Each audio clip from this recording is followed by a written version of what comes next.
In ancient China, witchcraft and sorcery were prevalent. Some people would cast curses using poisonous insects during the poisonous 5th month of the Chinese lunar calendar. My great-aunt said that long ago, a child was cursed with such an insect, and by the time it was discovered, it was too late. He couldn't be saved. That was decades ago, during the poisonous 5th month of the lunar calendar. My great-aunt wasn't old yet. She received a request for help and traveled alone to a distant place to bring home the souls of a dozen or so people who had died far from home in a village. Passing through a town, she noticed a man leading a 6 or 7-year-old boy. The boy's face was deathly pale, and his lips were purple. My great-aunt, being a sorceress, immediately recognized that the child wasn't human. The man was leading a dead person. However, the man's casual clothing and ordinary appearance didn't suggest he was involved in ghost raising or corpse leading. Perhaps he didn't know he was leading a dead person. Curious, my great-aunt followed them. The adult led the child, who looked like an ordinary child from behind, but my great-aunt could clearly see the deathly aura surrounding him. It was as if a ghost had possessed his body and returned to life. She followed them and saw them stop at a small noodle stall. They ordered 2 bowls of noodles. The aunt thought, "You're eating noodles. Can the child eat that?" But the child, without even blowing on the noodles to cool them, wolfed them down, eating faster than the adults. After finishing, he licked the bowl clean, put it down, and told the adults he was hungry and wanted more. The adult frowned, then gave the child his unfinished noodles. The child finished them all, but still seemed hungry. The adult said, "You're going to eat me out of house and home. How did I give birth to such a glutton?" It sounded like father and son. The child's appetite was too much for the father to handle. Seeing the child still wanted more, the adult didn't cook any more noodles and took the child away. The aunt followed them the whole way. Along the way, the child wanted to eat everything he saw, even the apricots growing in someone's yard. At the time, the aunt couldn't understand it. Was this a hungry ghost possessing someone else's body? Because he couldn't openly touch the child, he couldn't make a judgment. So he continued to follow them, watching the father and son leave the town to return to their village. As the number of people on the road decreased, the father turned around and noticed his aunt following them. He stopped and asked, "Ma'am, is something wrong? Why are you following us?" Seeing that he had asked a question, the aunt cut to the chase, saying, "Don't you think your son is strange? He's so thin, yet he eats an astonishing amount. Judging from your clothes, you don't seem to be from a wealthy family. Can you handle him eating like that?" Her words startled the man. Yes, he didn't know what had happened to the child. He had suddenly become such a big eater. The aunt told him, "Don't panic. I don't think he's just become a big eater on his own. There's definitely something hidden in his stomach." This also frightened the man, who didn't understand what was going on. The aunt reached out her hand and said, "Let me touch the child's hand." The man took the child's hand and let his aunt touch it. She pinched the child's wrist, but found no ghost possessing him. She had initially tried to pull the ghost out by pinching his wrist, but there was no ghost, and the child's wrist was limp, as if it had no bones. The aunt was stunned. Even a zombie should have a stiff body, but this one wasn't stiff. The aunt didn't say anything, but asked the man how many people were in his family. The man said it was just him and his son, His wife had passed away, and he supported his child by working odd jobs. The aunt then asked, when the child had become so greedy, he said about a month ago.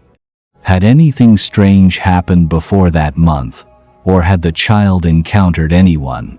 The man recalled that when he was working, the child was home alone, the door locked, and he couldn't leave.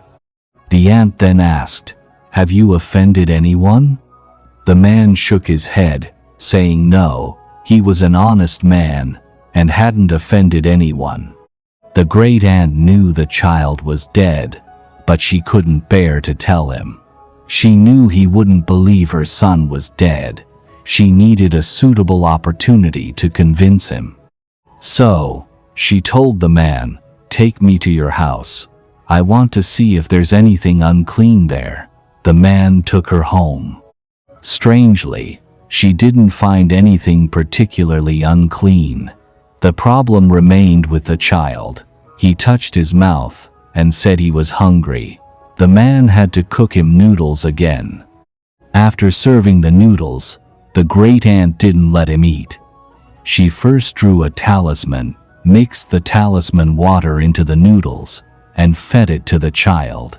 The child ate the noodles without worrying about the heat. After eating, the child vomited, coughing as if something was stuck in his throat. He vomited again, and when they caught it in a large bowl, they found a long, black, soft worm, a leech. Good heavens! How could there be a leech in his stomach, and a live one at that? The great aunt understood. Someone had planted a leech curse on the child. The man was already dead, but the leech-like venomous creature controlled him, craving endless food. It had ruined the man's family. At this point, you might think this was just a simple leech-like venomous creature, but the truly terrifying part is about to begin. The child stared blankly at his great aunt, seemingly not recognizing his father. Suddenly, the child stood up and tried to run away. The great aunt closed the door and sprinkled some incense ash on it. The child touched the ash and hid under the table. At this moment, the great aunt told the father the truth. "Your son is dead. He's a beast now." How could the father easily believe such words? He had only one son. His death was a death sentence. The great aunt said, "He's not your son anymore. He's a venomous corpse that will take your life. Come here." The man couldn't believe it. He was stunned. Then the child crawled out, mouth agape, eyes bloodshot, like a monster, grabbing the man's hand and biting it. It was going to eat him. The man shook off the child, but the aunt grabbed his arm and drew a sword-finger talisman on his palm, instructing him to hit the child's head. She told him to slap the child on the head if it tried to bite again, saying, "You'll see what happens when you hit it." The child opened its mouth, wanting to eat, and tried to bite again. The man hesitated to hit it, and after shaking it off, the child stood up and charged again. The aunt shouted, "Hit it! Slap it on the back of the head." This time, the man actually swung his hand and struck the child on the back of the head. The blow wasn't very hard, but he was immediately stunned. The child's head and neck were separated. Was the man incredibly strong? No, the child's neck had already gone limp. The aunt looked at the child's neck. It was full of leeches. Besides the outer skin, there was no human tissue left, only leeches. The man vomited immediately. The aunt quickly found salt in the kitchen and sprinkled it on the corpse.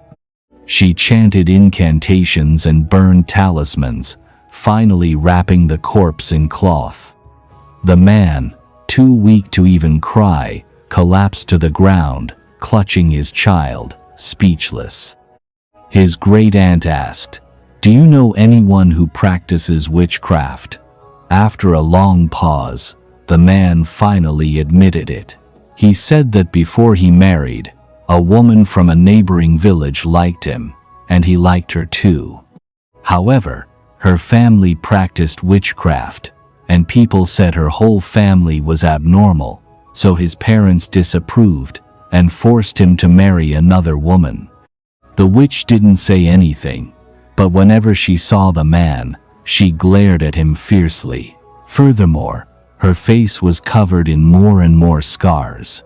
The man, who had been thankful he hadn't married her, found his face growing increasingly ugly.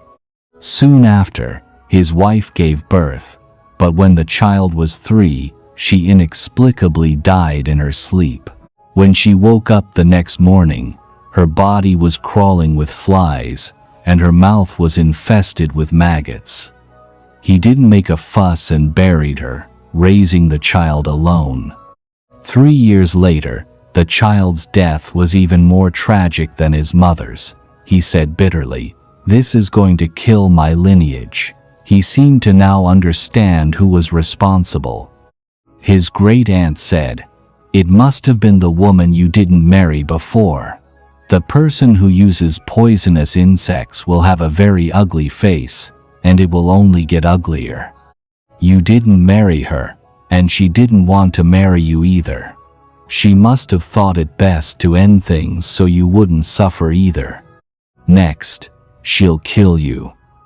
The man knelt on the ground, begging his great-aunt for help. His great-aunt agreed, and told him to take her to the witch immediately. The man put down the child's body, and led his great-aunt to the witch's house, in the neighboring village. As soon as they opened the door, they were filled with the smell of a corpse. In the bedroom, they found a woman hanging herself. This was the woman the man had abandoned. Her face was purple and covered in scars. His great-aunt tried to save her, but it was too late. Then his great-aunt found some jars on the table. Opening the jars, they found them full of leeches, and inside were the names and birth dates of the man's entire family. It's definitely her. Because she was discovered after casting the spell, the person who cast it also suffered the consequences. So, she might as well end it herself. But what was the point?